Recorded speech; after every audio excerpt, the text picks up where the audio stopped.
అన్నగారి ఇలాఖాలో తమ్ముళ్లు తీవ్ర అసంతృప్తిలో ఉన్నారా? నందమూరి నటసింహం ఎమ్మెల్యే బాలకృష్ణ వస్తే తమ గోడు చెప్పుకోవాలని వేచి చూస్తున్నారా? పార్టీ వ్యవస్థాపకులు ఎన్టీఆర్తో కలిసి పనిచేసిన వారి నుంచి నిన్న మొన్న పార్టీలోకి వచ్చిన యువత తమకు న్యాయం జరగాలని కోరుకుంటున్నారా? ప్రభుత్వం మారినా పాత కాపులే పెత్తనం చెలాయిస్తున్నారా? ఈ తంతు హిందూపురం తమ్ముళ్లకు అస్సలు నచ్చడం లేదా? నియోజకవర్గం కోసం నిత్యం పరితపించి ఎమ్మెల్యేగా పేరుగాంచిన నందమూరి రాజకీయ వారసుడి ఇలాకాలో ఏం జరుగుతుంది? తమ్ముళ్ల అసంతృప్తికి కారణమేంటి? ఈ స్టోరీలో చూద్దాం. హిందూపురం అంటే నందమూరిపురంగా ముద్రపడిన ఆ నియోజకవర్గానికి అరుదైన రికార్డుంది. అన్నగారు పార్టీని ఏ ముహూర్తంలో స్థాపించారో అప్పటి నుంచి అక్కడ అసెంబ్లీ ఎన్నికల్లో ఆ పార్టీ అభ్యర్థి గెలుస్తూ వస్తున్నారు. నందమూరి తారక రామారావు హిందూపురం నుంచి ఎన్నికల్లో పోటీ చేసి గెలుపొందటమే కాకుండా రాయలసీమ దత్తపుత్రుడిగా ప్రకటించుకున్నారు.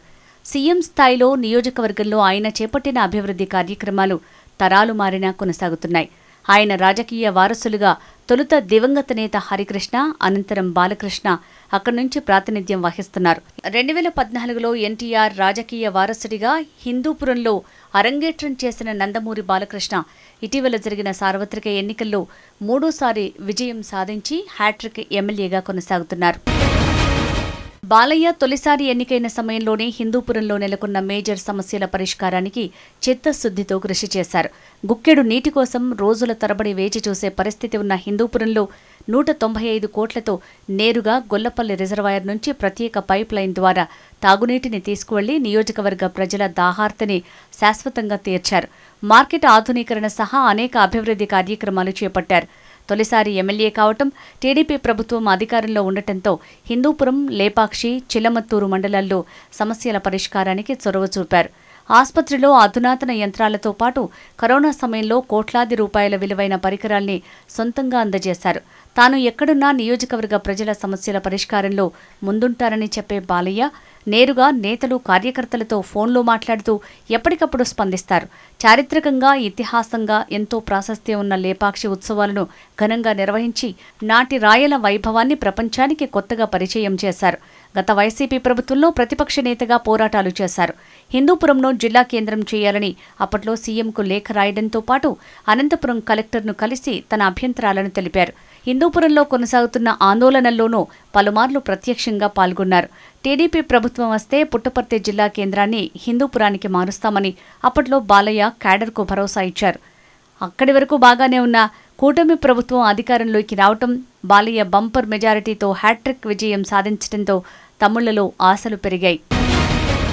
బాలయ్య అండతో తమకు పెద్ద ఎత్తున నామినేటెడ్ పదవులు, పనులు దక్కుతాయని ఆ పార్టీ నేతలు ఆశపడ్డారు. గత పాలకుల నిరాదరణకు గురైన వారు, పార్టీ కోసం పనిచేసి కేసులతో ఉక్కిరిబిక్కిరైన వారు, అన్నగారి కాలం నుంచి పనిచేసిన సీనియర్ నేతలు చాలామంది ఎమ్మెల్యే తమకు న్యాయం చేస్తారని గంపెడాశలు పెట్టుకున్నారట. ప్రభుత్వం ఏర్పడి 9 నెలలు పూర్తవుతున్నా వారి ఆశలు నెరవేరకపోగా గత ప్రభుత్వంలో కొలువుదీరిన వారు ఇప్పటికీ పదవుల్లో కొనసాగుతుండటం, పెద్ద పెద్ద కాంట్రాక్టుల నుంచి గల్లీ పనుల్ని వైసీపీ, జనసేన వంటి పార్టీల నేతలు చేసుకుంటుండటంపై తమ్ముళ్లలో ఆందోళన వ్యక్తమవుతోందట.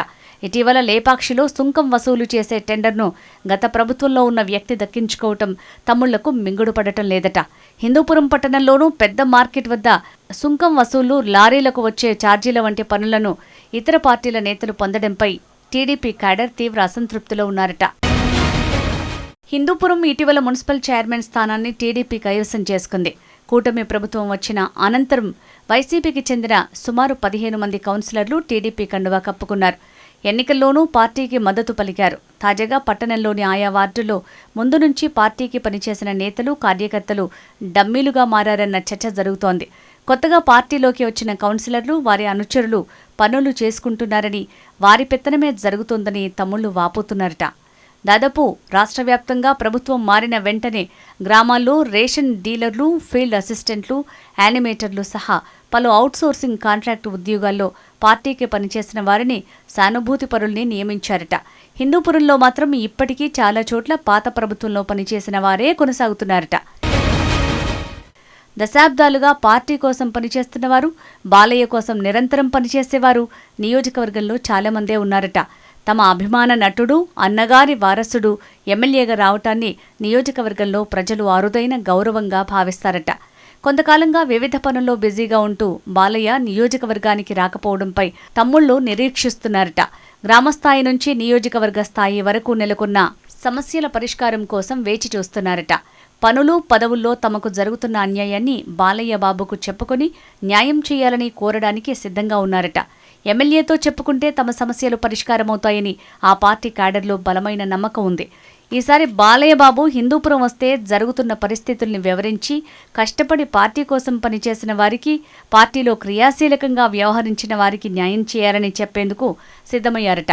చూడాలి బాలయ్య ఇంకా ఎన్ని రోజులకు హిందూపురం వస్తారో, తమ్ముళ్లలో నెలకొన్న అసంతృప్తికి ఏ విధంగా పరిష్కారం చూపుతారో.